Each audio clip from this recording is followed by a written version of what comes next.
जय श्री कृष्णा, श्री राधे राधे। आप सभी को जन्माष्टमी की हार्दिक हार्दिक शुभकामनाएं। तो आज आप सुनेंगे भगवान श्री कृष्ण जी की कथा, लेकिन उससे पहले सुनिएगा श्री राधा रानी की कथा, क्योंकि जो कृष्ण जी के नाम से पहले राधा रानी का नाम लेता है उस पर कान्हा जी की कृपा सदा सर्वदा बनी रहती है। तो प्रिय भक्तजनों, आप भी कान्हा जी की कृपा पाने के लिए कमेंट बॉक्स में राधे राधे जरूर लिखें। अब राधा रानी को एक बार एक सर्प ने काट लिया और राधा जी की सारी सखियां दौड़ी दौड़ी माँ के पास आई और कहने लगी कि माँ चलकर अपनी बेटी को देखो, एक काले सांप ने उसे डस लिया है और राधा रानी की सिर से दोनी गिर गई है, वह बेहोश हो गई है। अब इसके विष को उतारने के लिए किसी गुनी को बुलाना पड़ेगा। तब माँ ने सुना तो डर गई और रोते रोते राधा जी को अपने हृदय से लगा लिया।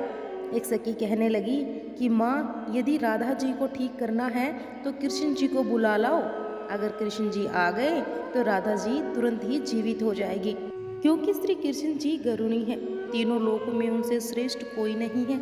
तो सूरदास जी बता रहे हैं कि राधा रानी को ठीक करने के लिए आज कृष्ण जी को बुलाया जा रहा है।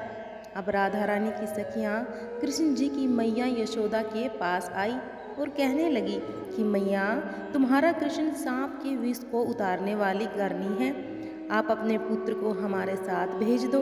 तो राधा रानी को काले सांप ने डस लिया है। मैया यशोदा ने सुना तो सुनकर मुस्कुराने लगी कि अभी थोड़ी देर पहले तो राधा मेरे घर आई थी। और राधा रानी की मूर्छा के मूल कारण को समझकर मैया यशोदा चुप हो गई और सखियों को अपने हंसने का कारण नहीं बताया। और मैया यशोदा कान्हा जी को पुकारने लगी और कहने लगी कि हे कान्हा, राधा के यहाँ कीर्ति नाम की ग्वालिन तुम्हें बुलाने आई थी, तुम वहाँ चले जाओ।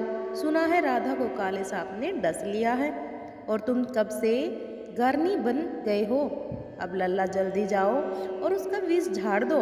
अब माँ ने मन ही मन मुस्कुराया और कहा कि कृष्णा, सुना है तुम कुछ ऐसे मंत्र जानते हो कि काले सांप का विष उतर जाता है। अब भगवान श्री कृष्ण की गरुड़ी बनकर वहाँ आ गए और जब वृषभानुसुता राधा ने सुना तो मन में बड़ी प्रसन्नता हुई कि श्री कृष्ण तो आज मेरे द्वार पर आए हैं। और अपने आप को राधा रानी धन्य समझने लगी और प्रेम वश वह एकदम मुरझा गई और राधा जी की आंखों से प्रेम के आंसू झरने लगे। अब राधा को इस प्रकार देखकर माँ व्याकुल हो गई और समझने लगी कि राधा के एकाएक अंग में विष का गहरा प्रभाव हो गया है और अब तो माँ रोती व्याकुल होकर इधर उधर फिर रही है। वे अपनी पुत्री को बार बार गले लगाती हैं और फिर राधा रानी की दशा देखकर पानी पानी हो रही है। अब श्री कृष्ण के आने की खबर पाकर माँ दौड़कर आई और कान्हा जी के पैरों में पड़कर कहने लगी कि मोहन, मेरी लाडली बेटी राधा ही बहुत व्याकुल है और कृपा करके उसे ठीक कर दो।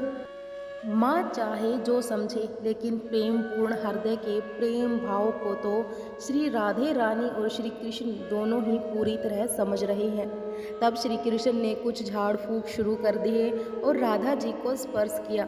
अब जैसे ही उन्होंने राधा जी को स्पर्श किया तो एकदम से किशोरी जी यानी कि श्री राधा रानी ने आंखें खोल दी और श्री कृष्ण जी वास्तव में बहुत ही गारुण है।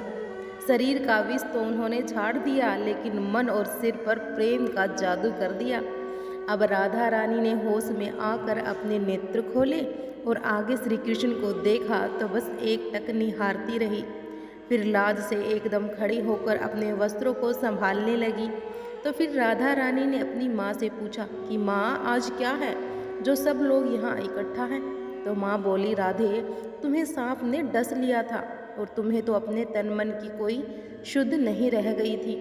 अब माँ राधा रानी को बताने लगी कि श्री कृष्ण के मंत्रों के द्वारा तुम्हारा उपचार हुआ है। तो राधा रानी की माँ बार बार कुंवर कन्हैया की बड़ाई करने लगी। अब माँ ने श्री कृष्ण के मुख को चूमा और गले से लगाया और फिर अपने घर भेज दिया। वो कहती हैं कि मैया यशोदा की कोख धन्य है जिससे श्री कृष्ण जैसा सुपुत्र का अवतार हुआ है।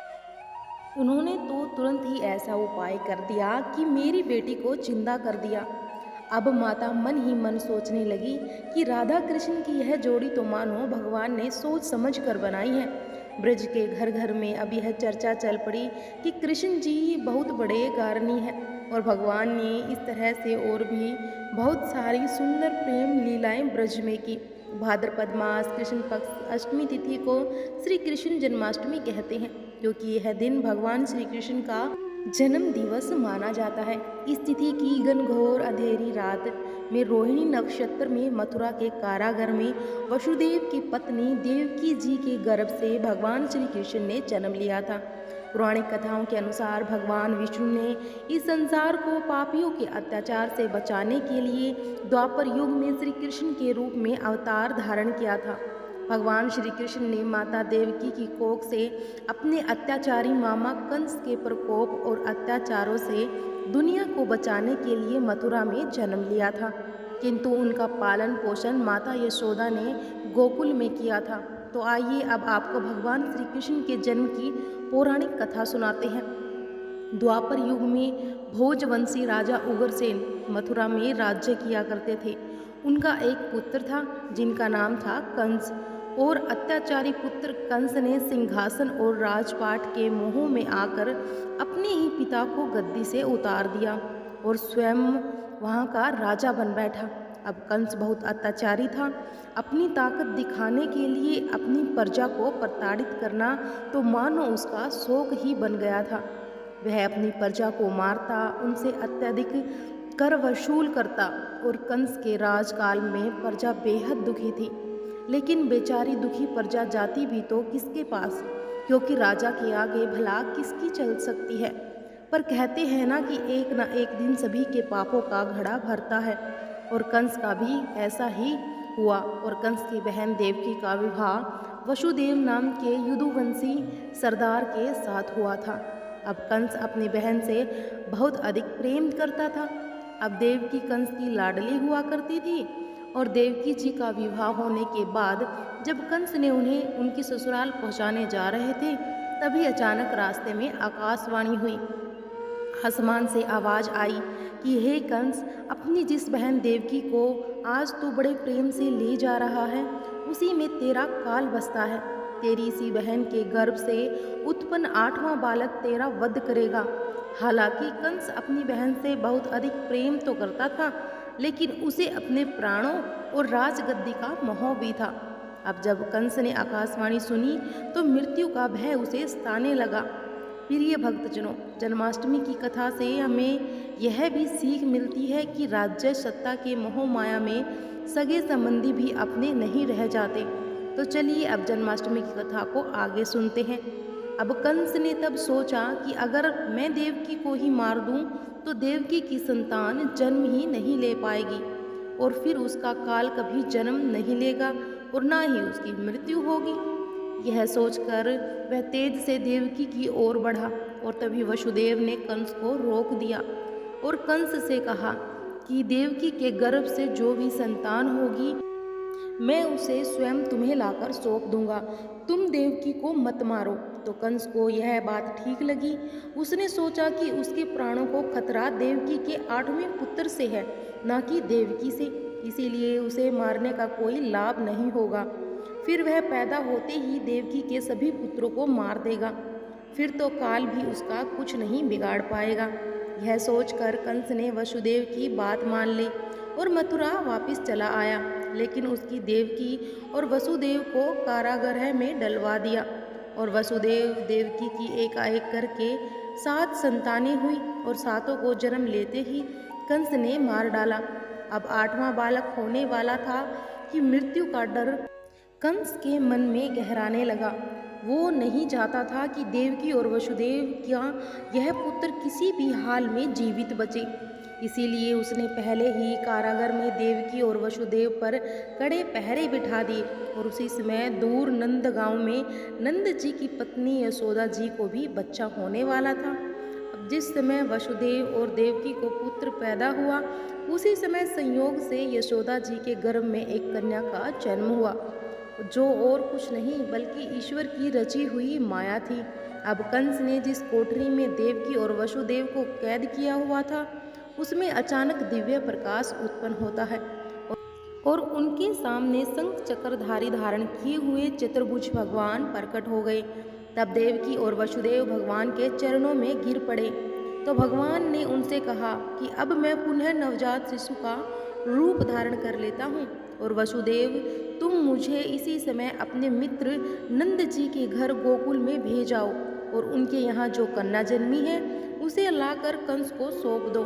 इस समय वातावरण अनुकूल नहीं है, फिर भी तुम चिंता मत करो, जागते हुए पहरेदार सो जाएंगे, तारा ग्रह के फाटक अपने आप खुल जाएंगे, और उफनती हुई अर्थात यमुना तुमको पार जाने का मार्ग देगी। फिर वैसा ही हुआ। काल कोठरी के द्वार अपने आप खुलते चले गए, सभी पहरेदार सो गए, और भगवान के कहे अनुसार वसुदेव उसी समय नवजात शिशु रूप में श्री कृष्ण को सौंप में रख कर कारागृह से निकल पड़े, और अतः यमुना को पार कर नंद बाबा के घर पहुंच गए। वहाँ उन्होंने नवजात शिशु को यशोदा जी के साथ सुला दिया, और नवजात कन्या को लेकर मथुरा वापस आ गए। अब उनके वापस आते ही कारागृह के फाटक पहले की तरह बंद हो गए। अब कंस को सूचना मिली कि वसुदेव को बच्चा पैदा हुआ है, तो उसने बंदी गृह में जाकर देव की हाथ से नवजात कन्या को छीनकर पृथ्वी पर पटक देना चाहा, परंतु वह कन्या आकाश में उड़ गई और वहीं से कहने लगी, अरे मूर्ख, मुझे मारने से क्या होगा? तुझे मारने वाला तो अब गोकुल में जन्म ले चुका है, वो जल्द ही तेरे पापों का दंड तुझे देगा। और फिर इसके बाद श्री कृष्ण का पालन पोषण नंद बाबा और मैया यशोदा ने किया, जहाँ उन्होंने तमाम लीलाएं दिखाई, अपने भक्तों का गोपियों का मन मोहा, और कंस के भेजे हुए असुरों के राक्षसों का वध किया। अब उसके बाद भगवान श्री कृष्ण का जन्म जिस उद्देश्य से हुआ था, अर्थात उन्होंने कंस को मारकर समस्त संसार को उनके अत्याचारों से मुक्ति दिलाई। तो प्रिय भक्तजनों, यह थी श्री कृष्ण जन्माष्टमी की व्रत कथा। तो प्रेम से बोलिए श्री कृष्ण भगवान की जय हो, बाके बिहारी लाल की जय हो। कमेंट बॉक्स में जय श्री कृष्णा श्री राधे राधे जरूर लिखिएगा, क्योंकि जन्माष्टमी सिर्फ ये साल में एक बार ही आती है। तो प्रेम से बोलिए जय श्री कृष्ण श्री राधे राधे, बाके बिहारी लाल की, लड्डू गोपाल की जय, घनश्याम की जय, श्री श्याम की। अनेकों नाम है श्री कृष्ण जी के, कोई भी नाम लिख दीजिए कमेंट में। जय श्री राधे राधे।